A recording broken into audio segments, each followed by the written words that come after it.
দীর্ঘ ৯ বছর পর কিশোরগঞ্জ জেলা বিএনপির ত্রিবার্ষিক সম্মেলনে সভাপতি পদে মোহাম্মদ শরীফুল আলম ও সাধারণ সম্পাদক পদে মাজহারুল ইসলাম পুনর্নির্বাচিত হয়েছেন।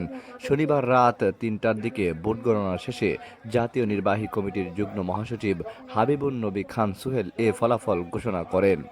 সভাপতি পদে শরীফুল আলম ১৫২২ ভোট পেয়ে বিপুল ব্যবধানে জয়ী হন।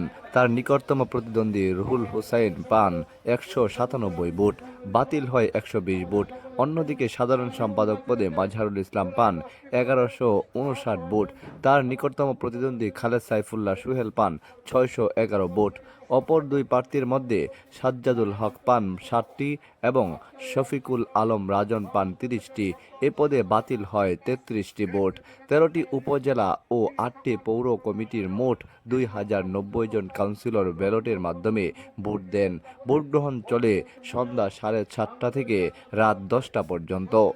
প্রধান নির্বাচন কমিশনার ও জেলা জাতীয়বাদী আইনজীবী ফোরামের আহ্বায়ক অ্যাডভোকেট মিজানুর রহমান এসব তথ্য নিশ্চিত করেছেন।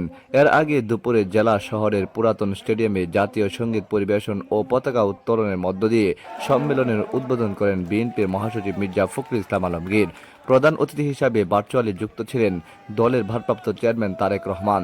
দলীয় সূত্র জানায়, ২০১৬ সালের সম্মেলনে শরীফুল মাজহারুল কমিটি গঠিত হয়েছিল, কিন্তু সে সময় কাউন্সিল শেষে নাম ঘোষণা করতে কেন্দ্রকে অপেক্ষা করতে হয়েছিল ৩ সপ্তাহ। এবার সরাসরি ভোটের মাধ্যমেই নেতৃত্ব নির্ধারণ হলো।